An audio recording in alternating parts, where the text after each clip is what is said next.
Hello, on se retrouve du coup pour le jour 2 de mon deuxième tournoi. Donc je vous remets en contexte, je suis à 3 sur 3, quatrième ronde. Donc je vais vous montrer la ronde 4 et 6. Et malheureusement, alors je suis un gros boulet, je sais, j'ai perdu ma partie 5 et j'ai perdu ma partie 7. Donc bon, je suis un boulet et du coup je vous donnerai du coup les résultats qui ont eu du coup à ces parties-là au fur et à mesure. Donc là pour l'instant, moi je suis à 10 victoires d'affilée. Donc évidemment, moi j'ai envie de faire le doublé, hein, j'ai envie de faire 14 sur 14 entre guillemets, de marcher sur mes deux premiers tournois et d'avoir un énorme elo. Donc d'ailleurs, ouais, je ne l'ai pas dit à la vidéo précédente, ça y est, j'ai eu mon premier elo du coup, parce qu'il s'est passé un mois, on a passé le 31. Donc j'ai 1548, bon, un elo qui va bouger encore, hein, nécessairement. Euh, donc allez, c'est parti, on commence avec cette première partie du matin. Pas d'anecdote particulière sur cette partie. Euh, E4, donc je joue des 5, c'est la seule chose que je sais jouer. Et là, comme j'avais pas trop aimé ma partie en faisant Dame A5, du coup j'ai fait plutôt Cavalier F6. Donc que je connais pas très bien, mais au moins ça a le mérite d'être assez solide. Et j'envoie G6 en me disant que je vais transposer sur des parties avec Fianchetto, parce que jusqu'ici ça me plaisait bien. Donc il y a d'autres coups, hein, je peux juste prendre le pion. Parce que là en fait ça donne l'occasion de tenir le pion. Donc là il peut jouer fou E2 et je peux plus manger le pion, j'ai juste pion de moins. Donc je sais pas, j'étais un peu déconcentré. Je fais le fianchetto, je prends, je rock, et on arrive dans cette position. Donc je vais passer les coups pour arriver un peu sur les moments critiques. Donc la première grosse erreur de ma part, enfin je trouve, et c'est la même erreur que sur la vidéo précédente, je fais C6, et là je fais C5. C'est un peu con quand même, je change d'avis en fait. Soit je fais C6 direct, soit je fais C5, mais pas les deux, ça va pas ensemble. Donc ça, faut que j'arrête de faire ça, faut juste que quand je joue un coup, après il faut que je le justifie et que je joue en fonction du coup que j'ai joué. Puis des fois il faut reconnaître son erreur. Là c'est la deuxième fois que je le fais, enfin il faut vraiment plus que je fasse ça. Cavalier G5, cavalier F6, puis on prend, cavalier prend. Donc là on est sur la position critique, enfin la position critique où un peu où ça se stabilise entre guillemets, on a plus vraiment de coups forcés. Bilan de cette position. Donc globalement, c'est une position qui est totalement égale. Quels sont les plans un peu des différentes personnes? Moi, de mon côté, j'ai ce pion-là qui est pas ouf. J'aimerais bien prendre plus d'espace, mais je peux pas en faire grand-chose. Donc j'ai 4 contre 3 à l'aile roi. Il y a 3 contre 2 à l'aile dame. Donc a priori, on va avoir un jeu sur l'aile roi de mon côté et un jeu sur l'aile dame du sien. Donc ça, ce serait un peu les grandes idées. Son cavalier est bien placé, mais il va être amené à bouger sûrement après un H6. Et il n'a pas développé son cavalier B1. Donc lui, l'enjeu, ça va être de développer son cavalier B1, lier ses tours, développer sa dame, des choses comme ça, pour mettre la pression sur l'aile dame. Moi, de mon côté, ça va être où je mets ce fou, où je mets ma dame, mais globalement, ma position est assez saine, et c'est pour ça que c'est égal. Donc là, ouverture quand même réussie de mon côté. J'ai réussi à stabiliser. Il faut juste que je fasse attention de régler le problème du pion B pour bouger mon fou, mais j'ai plus grand chose à réfléchir. Donc là, il joue Dame C2, ce qui est étrange, et je joue pas le bon coup. Donc l'ordinateur dit gaffe. Alors juste lui à sa place, on peut regarder des coups comme B4, on peut regarder des fou E3, son fou ici il a pas grand chose à faire. Fou E3 et changer les dames. Ça peut être une idée. Ouais, voilà, moi c'est les coups que j'aurais regardé. Donc là il fait Dame C3, un coup que j'avais pas vu que c'était une gaffe honnêtement sur le moment. Tout simplement parce que c'est un coup assez logique. Dans le sens où il permet de lier les tours, la dame elle va être forcément amenée à bouger. Mais là en fait, j'ai fou F5, gagne un temps sur la dame, il a pas fou là, parce que je gagne une pièce, donc il est obligé de rebouger, et en fait il a pas de bonne case, il est obligé de retourner sur la colonne. Donc en fait il m'aurait donné gratuit fou F5, sans qu'il ait le temps de me faire poser des problèmes sur B7, et je l'ai pas remarqué, j'en ai pas profité, donc là faut vraiment que, enfin moi je me le dis à moi et je le dis à vous, dès qu'on peut gagner du temps, sortir une pièce qu'on aimerait bouger en plus et que l'adversaire nous donne un tempo pour le faire, faut le prendre. Donc ça, il faudra que je le travaille. Au lieu de ça, je suis assis, je me dis que son cavalier, il va bouger. Et maintenant, je le fais fou F5. Donc même idée hein, que tout à l'heure. Donc moi, j'ai intercalé H6 en me disant que son cavalier serait mieux, était chiant un peu en G5. Et donc là, je commence à prendre clairement l'avantage. On voit que mes pièces commencent à s'organiser. Il a perdu plein de temps. Il a bougé sa dame, il a remise. Il a bougé sa tour, il a remise. Donc évidemment, ça, on punit. On punit. Ça fait que je gagne un pion. Et à partir de là, il regagne un pion. Mais par contre, j'ai ce coup qui va attaquer la dame et ramener et braquer mes pièces du coup sur son aile roi. Donc je commence à doubler, je menance le cavalier. Il fait C4, évidemment, il peut pas faire ça. À cause juste de dame H5. Enfin évidemment, c'est pas si évident, mais c'est ce que j'ai joué dans la partie. En fait, mon idée avec dame H5, c'est que je continue de menacer le cavalier et il n'a pas de manière de le protéger. Donc il fait cavalier E1, mais je fais cavalier G4, menace, cavalier H2. Il avait une autre possibilité, c'était aller en H4, cavalier H4, mais qui ne marchait pas à cause de fou prend G2, cavalier prend, et pour clôturer, cavalier G4. Même idée, de mettre la pression, et par exemple s'il fait H4, il s'est créé des trous et ça va bien se passer pour moi. Notamment avec des idées comme cavalier ici, cavalier ici. Ah bah non, mais il y a la tour en fait, il y a la tour en prise depuis tout à l'heure. J'ai pas vu. Ouais, parce qu'il a fait C5. Donc ça c'est une erreur, en faisant C5, il met un vis-à-vis où j'attaque la tour. Donc moi je mange pas la tour tout de suite. Je me dis que je la mangerai plus tard. Donc là on arrive au moment un peu fatidique.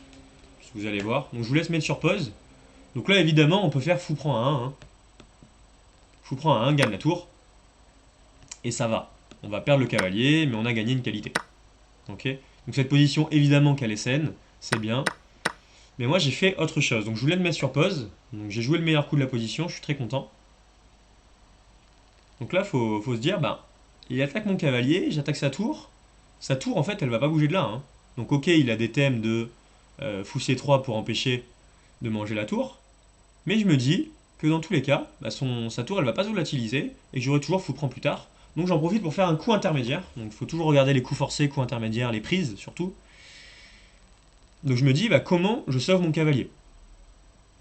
Donc, parce que je pourrais faire fou prend, pion prend. Mais j'ai pas envie qu'il fasse pion prend, je préfère faire autre chose. Donc là je me dis, putain mais je suis très malin, est-ce que je pourrais pas prendre le pion F2? Donc je commence à calculer.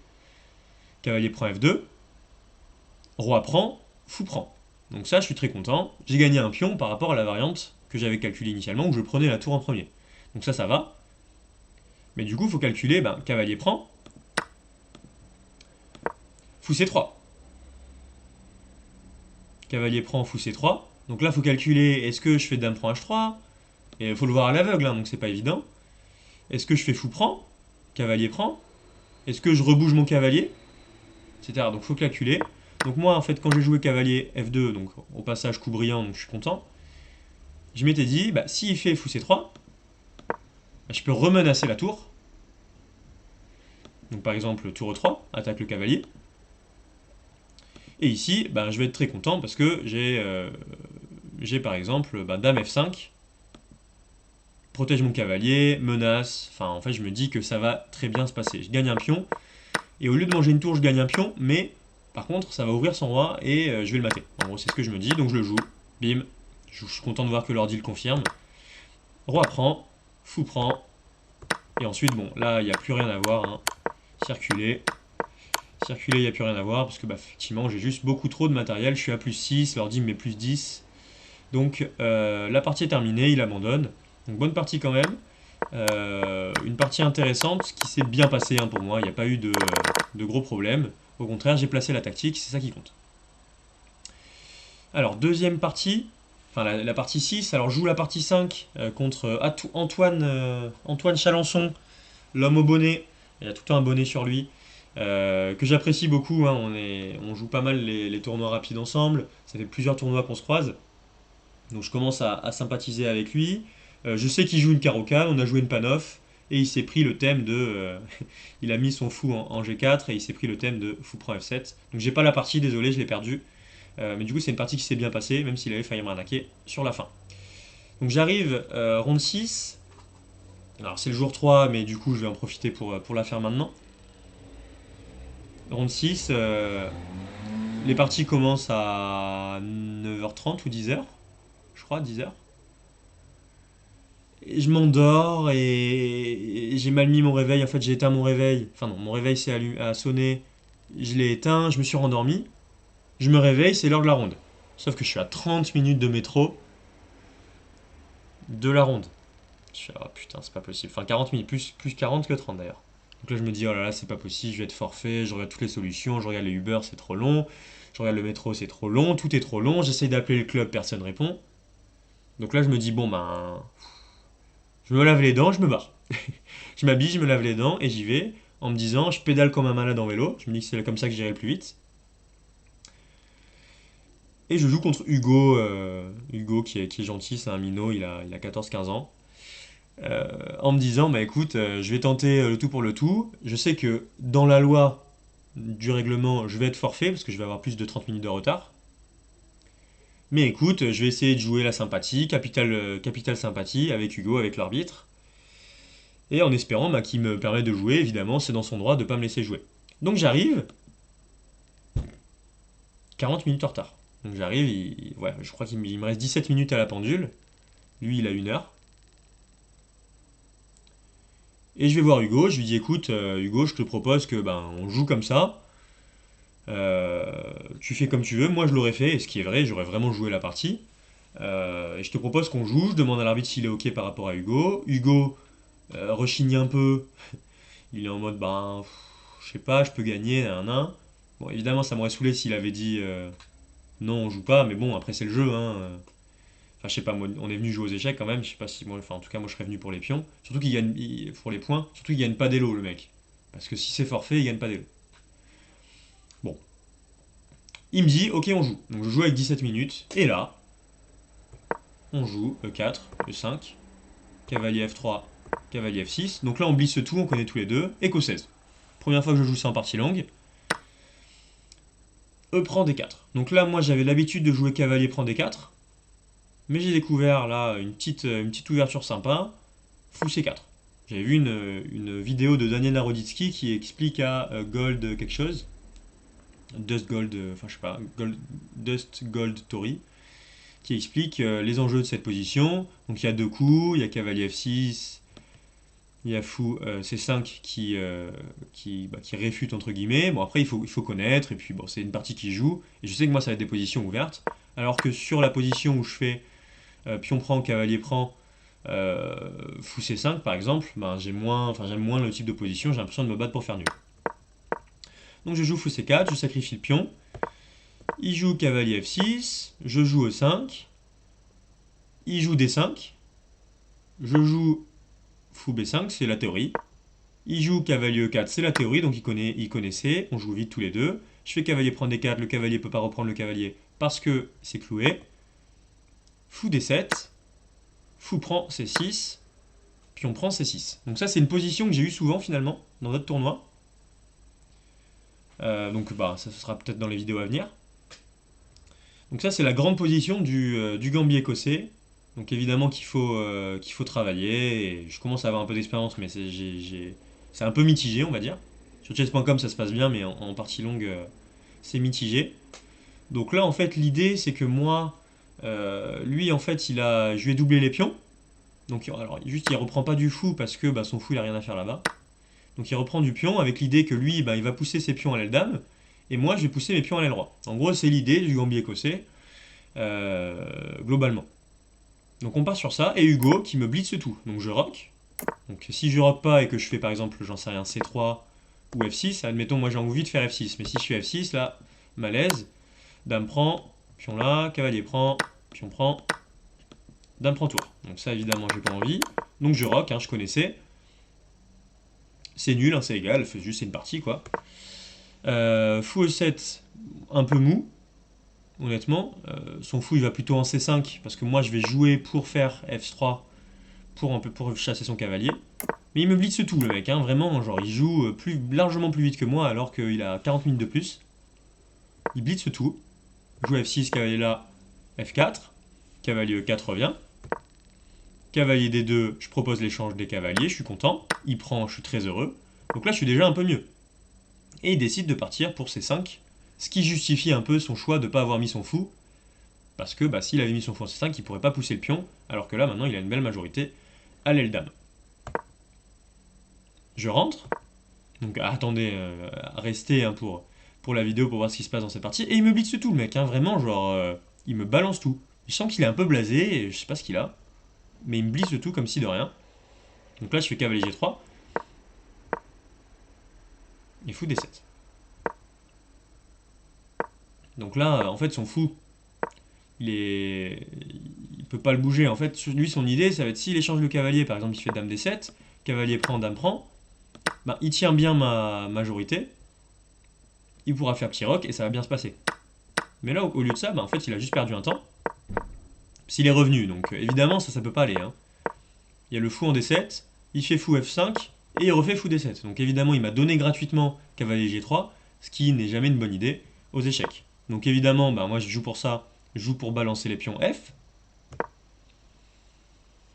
Et il joue fou B5. Donc là, c'est un moment où il faut vraiment calculer.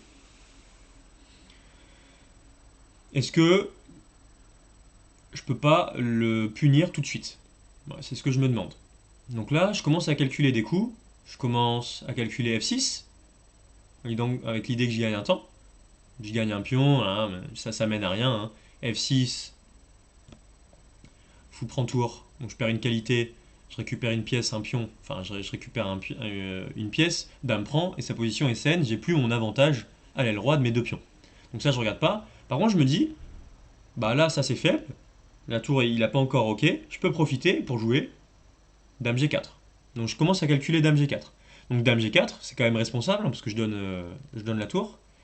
Donc je me dis dame G4, fou prend F1, dame prend G7, on le fait, dame F1, fou prend F1. Donc là, soit je reprends la tour, soit je prends G7, plutôt l'idée. Tour F8, donc je calcule ça, et tour prend F1. Et j'essaye d'évaluer cette position de loin, du coup à l'aveugle, hein, en me disant, est-ce que cette position, je la veux? Donc j'ai les qualités de moins, donc ça veut dire que si j'arrive pas à le massacrer tout de suite, ben je perds. Et j'ai raté qu'à ce moment-là, je pouvais gagner du matériel.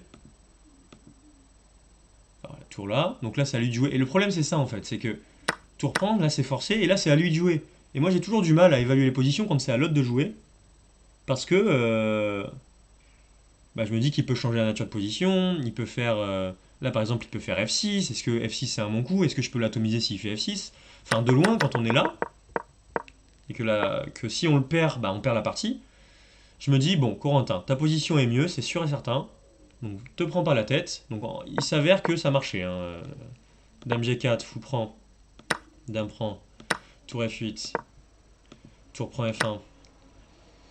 Lui par exemple le meilleur coup ce serait C4. C4 dur à jouer. Hein.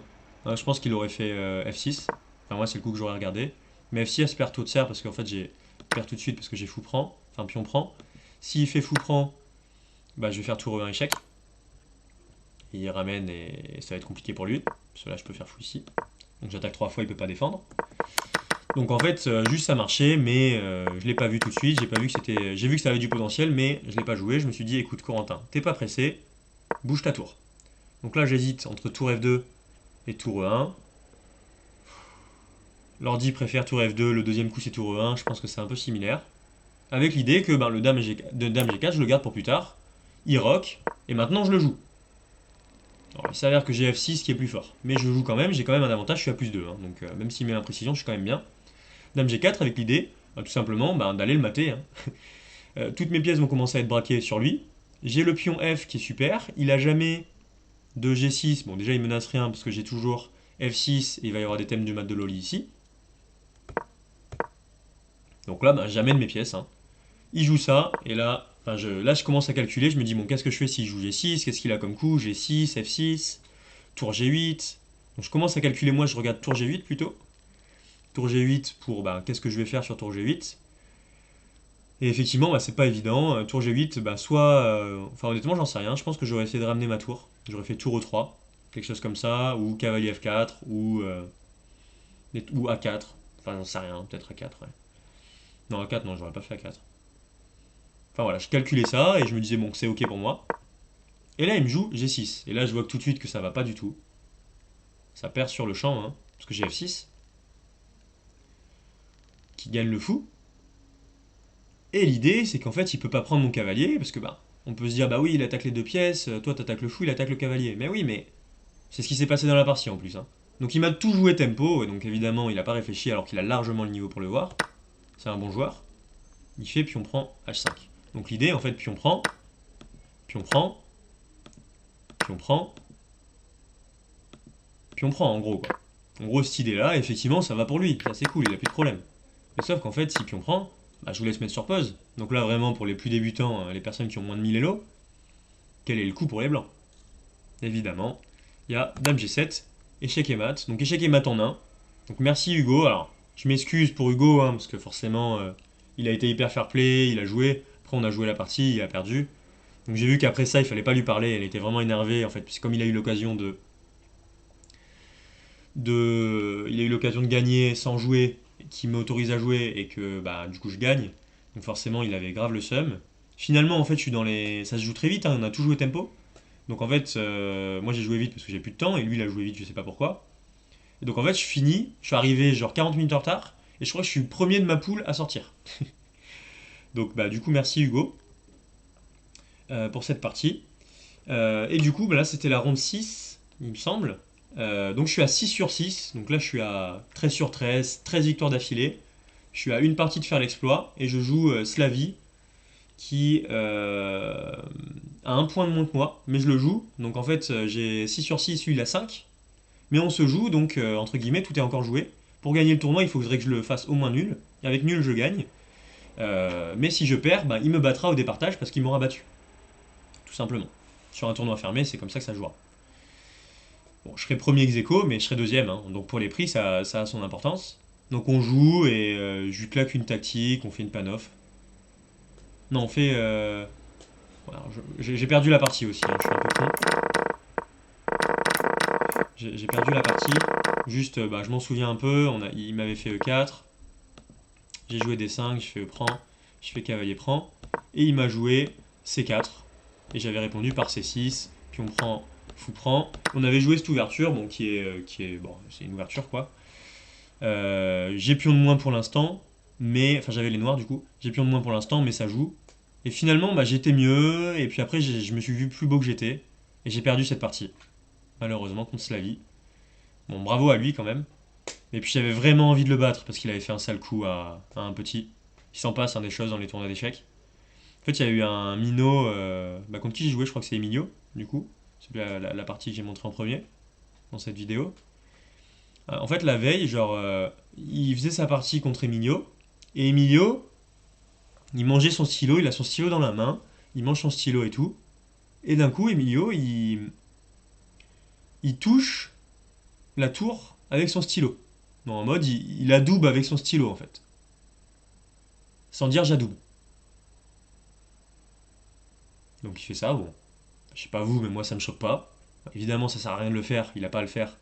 Mais ça choque pas, c'est vrai que pièce touchée, pièce jouée, nan. Et là, Slavie qui arrête la pendule, qui appelle l'arbitre. Le mec a, je sais pas, 60 ans, 50, 60 ans. Il est bulgare. Il appelle l'arbitre pour dire bah pièce touchée, pièce jouée. Sauf qu'il perd sur le champ, hein. En gros c'était sa tour et juste il perd sa dame était attaquée. Et donc bah là, drama, je m'épose contre mon adversaire parce que on joue et parce que l'autre il est perturbé donc il me demande de faire pause, je m'épose. Et en fait Emilio bah, il essaie de négocier avec l'arbitre, il parle du règlement, il dit oui c'est avec intention de jouer, avec un objet ça marche pas, nan. L'arbitre laisse rien passer et il lui dit bah écoute Slavie bah qu'est-ce que vous voulez faire. Slavie il a dit bah il joue la pièce. Donc Emilio s'est mis à pleurer, normal. Il est petit, hein, il doit avoir 12-13 ans. Et l'autre, il part, il se lève, et il regarde. Tu sens en plus qu'il cherche la justification des gens autour. Genre, il est en mode, bah, normal, en mode. Genre, il essaie de justifier. Moi, il est venu me parler en mode, ouais, nan. Je l'ai ignoré. Franchement, moi, ça m'a saoulé qu'il fasse ça au petit. Enfin, je trouve pas ça. Je trouve pas que c'est fair play de sa part. De faire ça, le petit, bah, ok, bah, tu lui dis et il le fait plus. Au pire, tu l'engueules. Tu lui dis, bon, arrête de faire ça, vraiment, je vais appeler l'arbitre. Il pose son stylo, il fait la gueule, mais c'est pas grave. Là, tu gagnes la partie sur ça. Enfin, vraiment, j'avais vraiment envie de le buter. Et je crois que du coup, quand j'ai joué contre lui, j'étais pas dans le super état d'esprit. Et j'ai perdu la game, du coup, deuxième. Bah, forcément, ça me fait mal, hein. Enfin, premier ex-aequo, 6 sur 7, ça reste un super tournoi. J'ai fait un bon tournoi, globalement, mes parties, elles étaient plus en maîtrise que le tournoi précédent. Je sens que je progresse, donc c'est cool, hein, ça. Sur les deux tournois, je suis à 13 sur 14, je vais pas m'en plaindre. Donc après ce tournoi, j'ai eu mon premier elo, du coup, et j'ai eu, enfin mon deuxième elo, et j'ai eu 1658, du coup j'ai commencé vachement haut. Donc on verra si dans les prochaines parties, si j'arrive à le garder. Donc je continue à jouer pas mal de parties, hein, pas mal de tournois, au moment où je vous parle. Donc ben, n'hésitez pas à me dire quel format vous préférez par rapport à ces analyses de parties. Me donner des conseils pour que je progresse, parce que je débute sur comment je peux m'améliorer. Et ce que vous attendez, vous, entre guillemets, d'une chaîne comme ça. Parce que je suis pas grand maître, donc dites-moi ce que vous attendez. Et puis je vous embrasse. En tout cas, moi je suis vraiment très heureux de cette série-là. On a eu notre première victoire avec Antoine, donc mon frère jumeau, avec la première vidéo qui a passé les 2000 vues. C'est cool, ça fait chaud au cœur. On va commencer à essayer d'innover, à envoyer du contenu, à être un peu plus régulier, puisque ça prend. Donc nous, après, sachez que le but de la chaîne, hein, c'est de kiffer, avant tout. On veut surtout se faire plaisir avec Antoine.